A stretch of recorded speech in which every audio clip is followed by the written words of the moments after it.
Hi, Marilyn. How are you today? Hi, Stephanie. I'm great.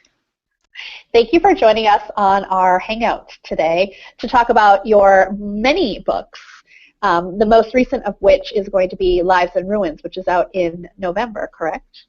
Yes. This is the first time I get to say publicly that my book, Lives in Ruins, which proceeded at an archaeological pace, is actually going to be coming out. So, of course, I want to talk to you about your two previous books, too, but do you want to start with the new one and tell us a little bit about what it's about and then how you came to the subject of the book? Well, they're all connected in my twisted brain. My first book was about obituaries and obituary writers, and I have to say that the obituaries are really where the ideas for the other books came from. So I was reading amazing obituaries of librarians and people who were helping advance information science into the digital age. And I thought, wow, that's like the whole field is going upside down. So that was what gave me the idea to follow librarians and archivists. And then I was reading, there was a very interesting period when a number of very prominent archaeologists died, and their obituaries are so fantastic, so much more interesting than Indiana Jones, full of places that you've never heard of.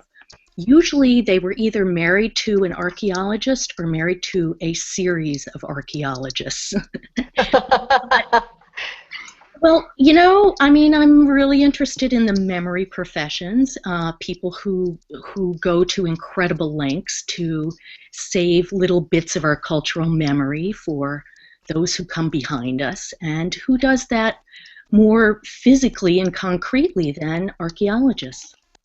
Now, so I put some pictures up on the event page for this that you had sent me. So the cover of the book, which is beautiful, and then a picture of you all in, you said you look like, from the leftovers, Yes, from the Tom Perrotta book. Yeah. And then also a picture of an archaeology professor, right, who teaches his students how to hunt. So do you want to talk a little bit about the different things that you did to write Lives in Ruins? Yes, I did. I started out really basically because I had a fantasy of, I loved to dig and I loved fossils when I was younger. As it turns out, a lot of people do. But I wasn't really all that good at science, so I went in another direction. I went in the indoor direction.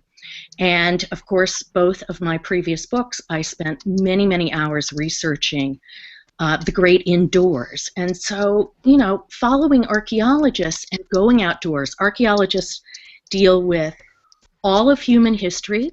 We're talking about 2 million years, if you count the early ancestors, and they deal with the entire world. They're all over the world. So, all of time, all of human time, and the whole world is a huge area to cover. If you're a writer, and so I had to start. People really had to teach me how to do some basic things, and I'm a little bit hapless and a little bit perverse. So and I'm not a 17-year-old student, so I was really needed a lot of help and support, and I was able to find archaeologists who were not just really good at what they did, but really kind to someone who wanted to learn what they did, and do it at their knees, not at their shoulders. You're kneeling down in the ground. So what was the coolest thing that you helped dig out? Did you dig anything out? Yes, I dug out a lot of rocks that got thrown away. I dug out some pieces of pottery. I didn't discover a new civilization, unfortunately, but when I was suited up in my Tyvek suit with the group of remnants that you see on the picture, we were hunting for bodies in the vast pine barrens. And because we don't hunt for human bodies in New Jersey, this was in New Jersey, our instructor, forensic archaeologist, had buried a 400-pound pig a year earlier.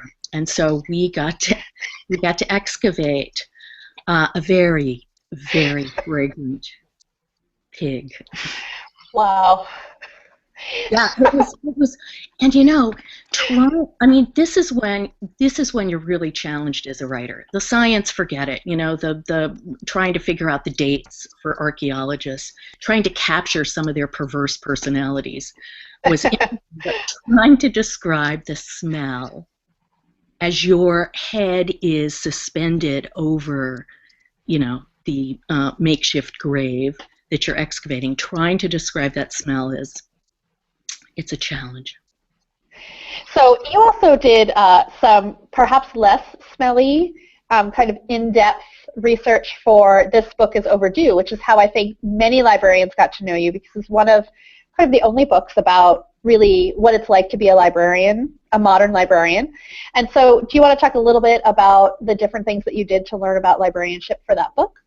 Yes, and why aren't there a million books about librarianship these days? It is one of the amazing things about that book was I wrote it as fast as I could, because while I was writing it, while it was in manuscript, I remember spending about 3 pages to try to describe what Twitter was and why I needed to care about Twitter. And you know, while the manuscript sat on my editor's desk, Twitter ended up in a headline on the front page of the New York Times, and it seemed almost instantly, you know, when I started going on Twitter with one other librarian, there were only 2 of us. We couldn't find anybody else to be friends with. And by the time the book came out, all the librarians in the book, almost all of them, were on Twitter, and I could, on one of my websites, actually print the list of Twitter handles for all these other librarians. So what is so interesting about that book to me is, you know, it holds up pretty well, I think, but it is a snapshot in time. And it goes from about 2007 to about 2010 and 11. I've tried to keep updating it on my Facebook page and on the web page, but librarianship is hopping. Oh my God, it's so amazing and interesting. Even just the people who are in the book keep deepening the field and exploring different ways to bring the world of information to regular people, which is the huge challenge in this day and age. It's just, I mean, it's a huge challenge in a democracy, and it becomes incredibly difficult. I mean, all of these professions that I write about have very little economic support, very little political support, really. They're very low on the totem pole when it comes time for the allocation, for instance, of federal funds. And yet, we all lean on them to such a foundational degree. I mean, librarians, you remove just the public libraries from this country, and you remove an infrastructure that is that keeps a huge percentage of the population connected. You know, I mean, and also, how do you navigate the government without the help of a librarian? I have never managed to do this myself. Thank you, Marilyn. And of course, librarians were hugely significant in helping me focus and narrow the field of archaeology and help. And you know, there in particular, there were librarians at Purchase College who just saved me over and over and over again. Thank you, librarian. Well, and I remember we were joking because, and you can see now, I couldn't get the camera on my computer to work, so I was using my phone for my camera. You were joking that about how difficult it was when we were testing this to make sure we could get everything working right, how difficult it was to get into Second Life, which you write about in the book, and about librarians in Second Life. What was that like? Well, it was very interesting, and it's not, I mean, people have the idea, people who aren't into it have the idea that it fell off the earth, that because people aren't writing stories about it in you know, Time Magazine and Business Week, that it's not still happening. But it is, I mean, Google Chat, what we're doing now, having a forum with people around the country, if not around the world, is the kind of thing that you couldn't do when I was writing the book, except on Second Life. And on Second Life, you sent, it was more three-dimensional. So the software that you downloaded gave you the impression that you were in a three-dimensional world there. And you could create elements of this world. You could modify your little representative. You could manipulate your representative. That, to me, it seems, is what is going to be happening on the web. And who is going to be prepared to guide us in this even more challenging, when it's not clicking through to page after page, but when it's us being characters, you know, and interacting with information and with other people. So we're not just sitting in a little circle where you see Stephanie's picture and Marilyn's picture and other people's pictures along the bottom, but it looks like we're sitting in a circle, and you might have helpful little fairy wings to show that you were an information specialist who loved to, you know, fly off and get whatever was needed. I mean, you know, there were, there's a wonderful core of librarians, unbelievably smart, very good at doing the kinds of technical things that help you lay paths through the web. I don't know really how, this is not my language.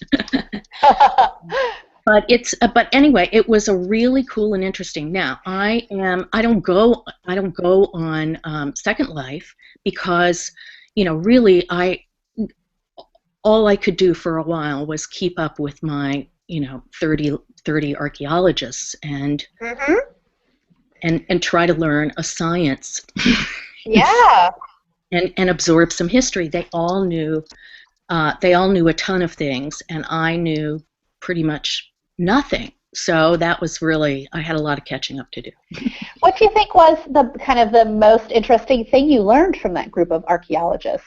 You know, and I suppose what would be, does it show up as kind of your favorite part in the book? You know, there were a number of really surprising things that I learned. I mean, I learned a lot of substantial things about periods in history because archaeologists tend to specialize. So there was one whose specialty is really the Revolutionary War, and I learned a ton about the Revolutionary War. I learned a ton about James Cook and his expeditions.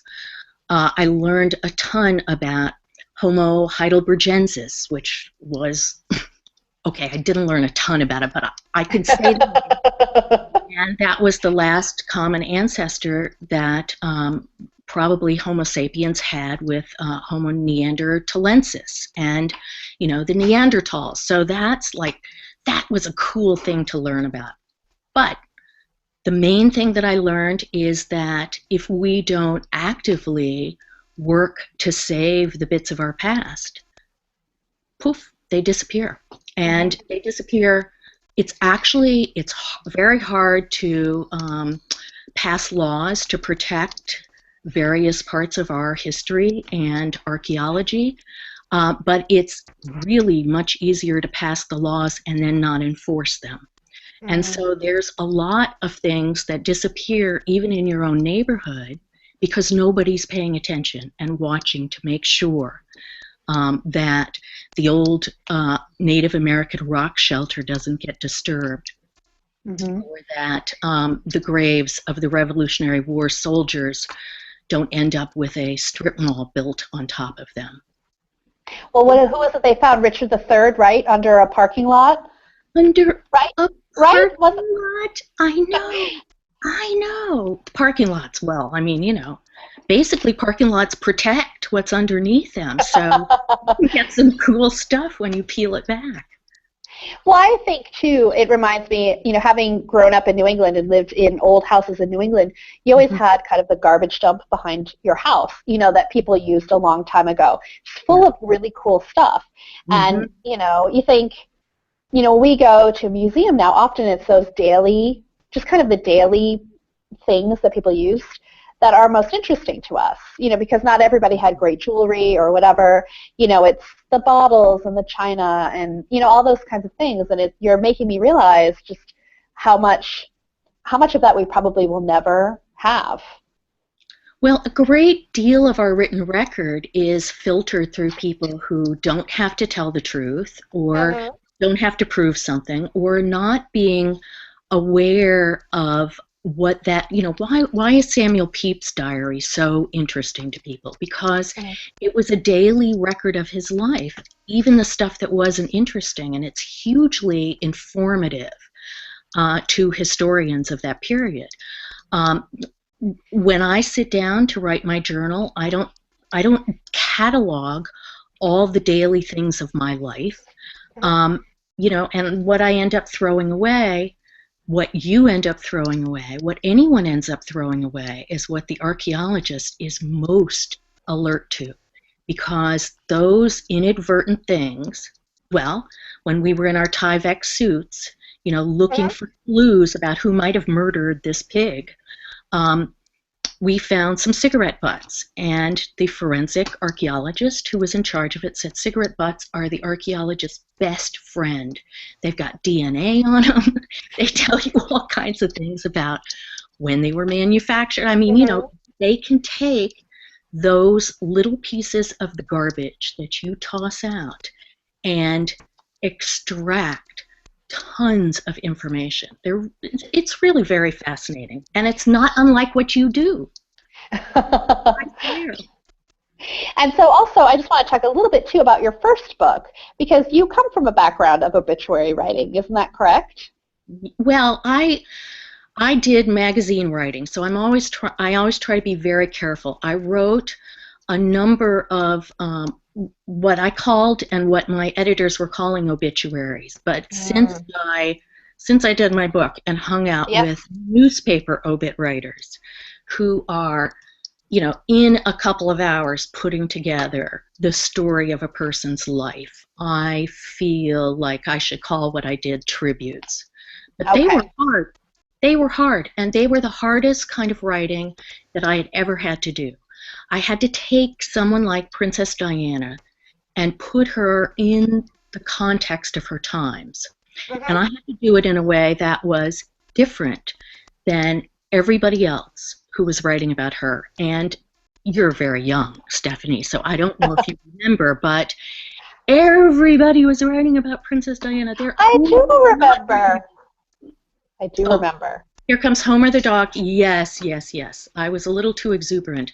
Homer the dog is actually on topic because I do mention him in the book. Yes, tell us the story then. Do you want to tell us a little bit about why he's in the book? He's in the book because I'm fantasizing about living. If I had to live in ancient times, you know, I mean, I have to tell you, I read more than 4,000 pages of Jean Auel's saga. And I was trying to imagine, was that the time period that I would have chosen to live in? No, I think I would have chosen to live among the Natufians, who were sort of had a kind of hippie pottery maker, you know, the Portlandians of their time. Me and my dog Homer would have laid back with them about, you know, 12,000 years ago. Very cool. Well, so I know that we are waiting for this one to come out, but I'm sure that once you kind of delivered your manuscript to your publisher, you had started to think about what was next. Do you have kind of something that you're thinking about on your plate? Well, it would be, that's a really good question. And I love talking to people about their work because they are so articulate and passionate, and it's like reading Studs Terkel's Working. I mean, you find out the most fascinating things about the world when you look at it through the eyes of different professions. But I've got this, the memory profession thing going, and I really think I think our cultural memory is just hugely important and unaddressed priority. I really think people should, what you leave behind, that's what's going to be left of you.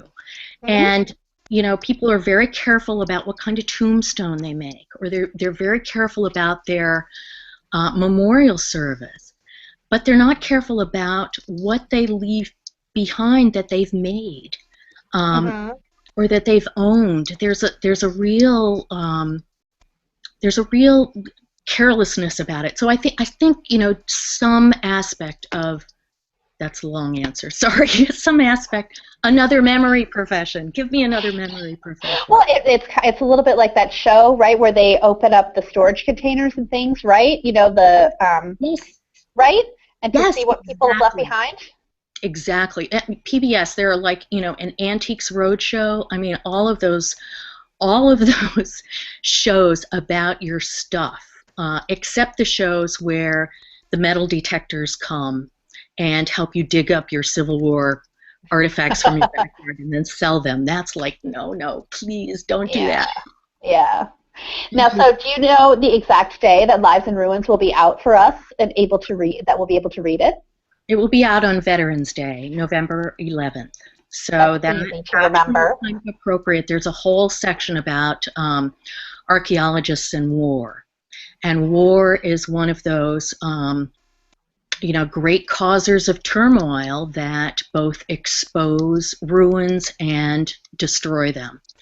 And so we come at that from a number of different angles. I personally come at it from a number of different angles, and the archaeologists who are, one is trying to preserve a Revolutionary War graveyard, and one is, a number of them are trying to stop bombs when military, when people go to bomb various places, they're trying to get them to avoid those fabulous cultural ruins that end up being all that's left of some people's heritage. Well, I can't wait to read it, Marilyn. Thank you, Stephanie. Well, so thank you very much for your time today. I'm going to put this video up in the BiblioCommons catalog on your books. I'm going to attach it to each of the 3 books because we talked about each of the 3 of them. But again, thank you so much for your time and for having Homer stop in with voice only even. Thanks, Stephanie. It was fun. Bye.